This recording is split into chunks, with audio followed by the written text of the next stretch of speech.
On a cold Tuesday afternoon. Is it afternoon now? It is. It is afternoon. Professor Benjamin, how are you, Prof? Good, it's good to see you again. Good, because last time we spoke was at the Deep Learning Indaba last year in Ghana, and that was amazing. For our viewers, they want to find out more on that conversation and just find out a little bit more deeper about Prof. Rosman's biography in terms of his academic trajectory and the good work that he does in machine learning and robotics. Check out that specific podcast and interview on iAfrikan.com and also on our YouTube channel. Prof, since Ghana in 2023, we're at Indaba X. It's going to be an AI festival later on this evening. You just introduced the keynote speaker and you're one of the sort of opening speakers. What are the sort of interesting things that have intrigued you in the AI machine learning space thus far? Right, well, welcome to Wits.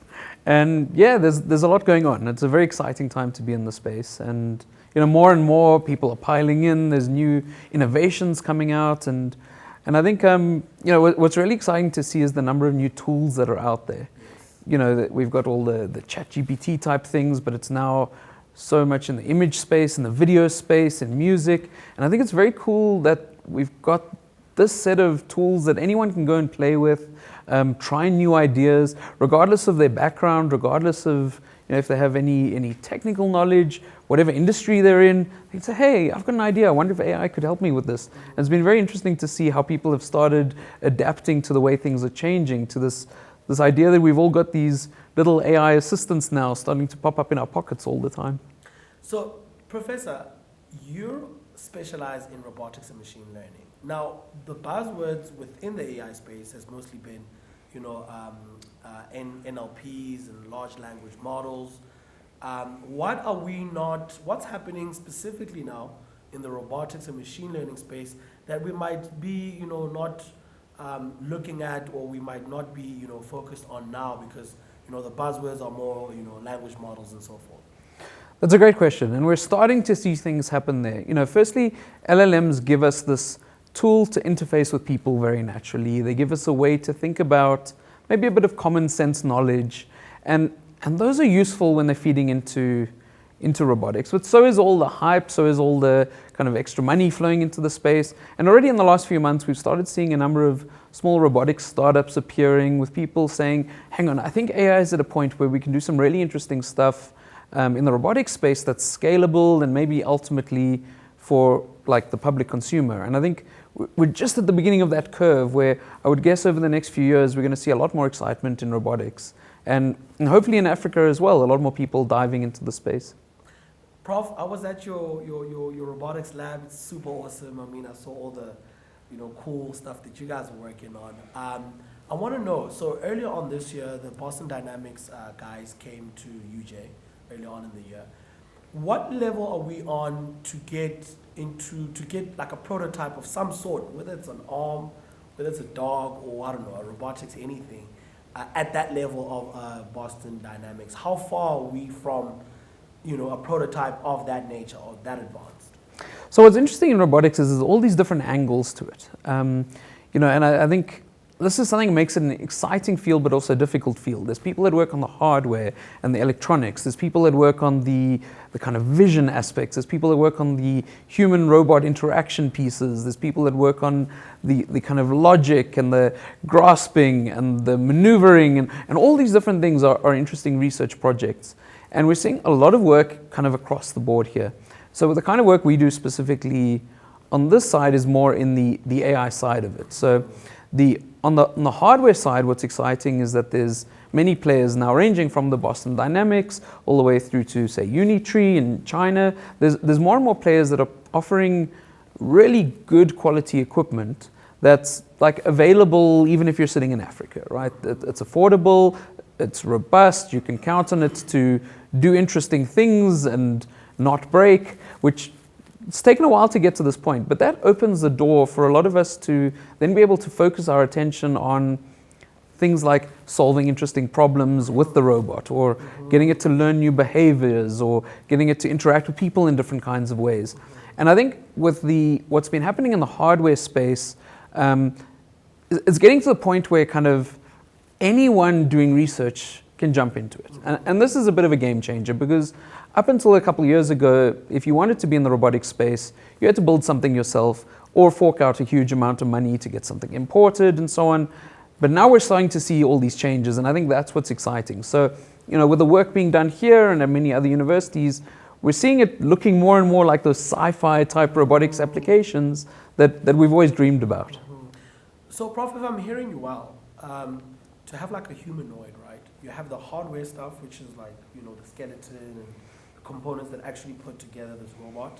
And then you have the more software side, I'd say. The data sets, the AI, sort of, algorithms that would help, what was it called? Move. Move. What's the lowest hanging fruit for us as researchers in Africa from a robotics and machine learning? What's the lowest hanging fruit in terms of a point of entry that's quick, where we can be like, okay, cool, this is what we can immediately start doing in terms of commercializing these humanoids or any other robotics? So this is interesting, because the way things are at the moment, there's a lot of entrance points. You might be someone who had a history of working in computer vision, and that was maybe just working on single images. Can I classify something about the image? Well, now we've moved to streams of images.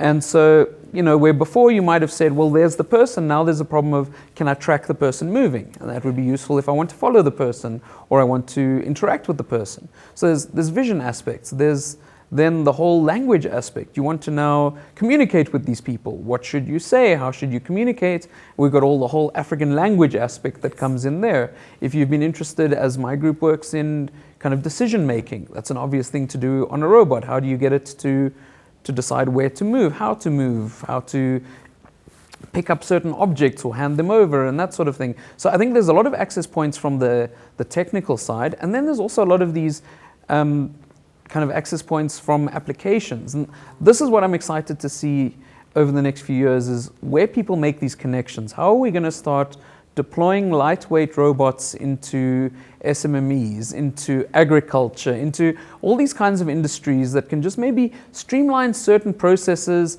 help businesses scale. Hopefully that means they end up employing more people, they can reach out to different markets, that kind of thing.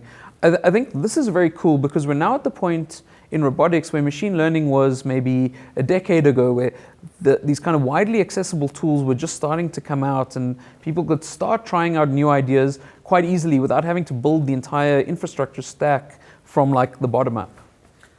Prof, you are a professor in machine learning and robotics. Now, in your opening remarks, you said something very, very important about Africa's largest hub of AI researchers. This is now the AI Institute. Tell us more about that. What is the AI Institute? How is it going to be composed? Is it going to be at Wits? What is it going to be doing?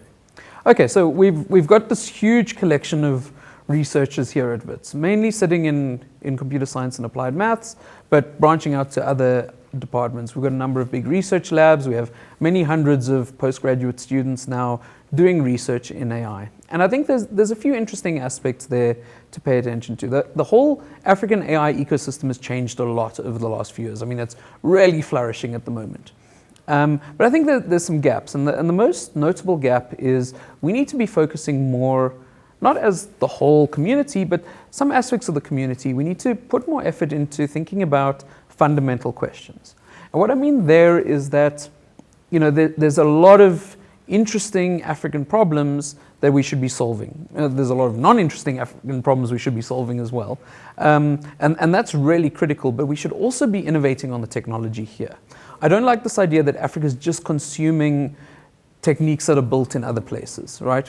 This is a conversation that should be open to everybody. And in fact, if we want models that are safe, we want them to be efficient, we want them tailored to the kinds of things we're looking at here, I don't think in many cases the right approach is take something from somewhere else and tweak it a little bit. I think there's many kinds of problems that we should be innovating from the ground up. And so this has always been the kind of focus we think about here at Wits. Now, we're in the process of launching an AI institute here at Wits that's meant to be taking this to the next level. What we're trying to do is bring together critical mass based at Wits, but we're going to be bringing in people from all across the continent as well to think about deeper questions. And the angle we're taking here is that we're not just interested in artificial intelligence, but also natural intelligence. And so this kind of collective is now including people from philosophy, from psychology, from behavioral science, from evolutionary science, from all these different backgrounds, whether it's neuroscience and anatomy, looking at the brain specifically, or these behavioral questions, or policy questions around this. But everybody that's got some sort of a different lens on how we think about intelligence, whether it's in humans, whether it's in animals, whether it's in machines, or the interfacing between all of these. We believe it's really important to bring all these people together to, again, form a critical mass that is trying to shape the next generation of tools that's being built here in Africa. And then is it going to mostly be focused for postgraduate studies or undergrad? If you could just make me understand when it comes to the sort of, what level of intelligence are you going to have academics? In fact, we're basing this now mainly on academics, to get the academics to be interfacing together.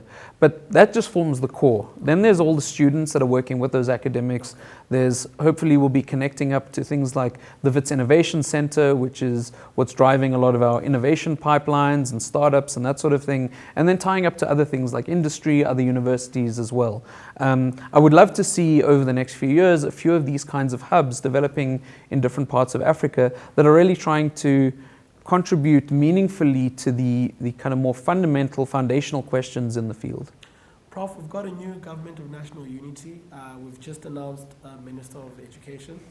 The Minister of Basic Education talked about rehauling the education curriculum.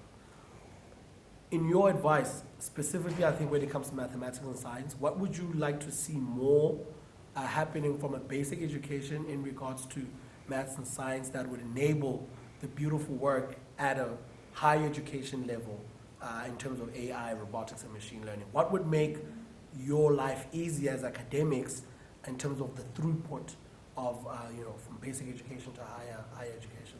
It's a great question. We know here in South Africa, and in fact in Africa generally, we're capable of really producing really good students with really strong mathematical backgrounds. And I think this certainly happens in pockets all across the continent.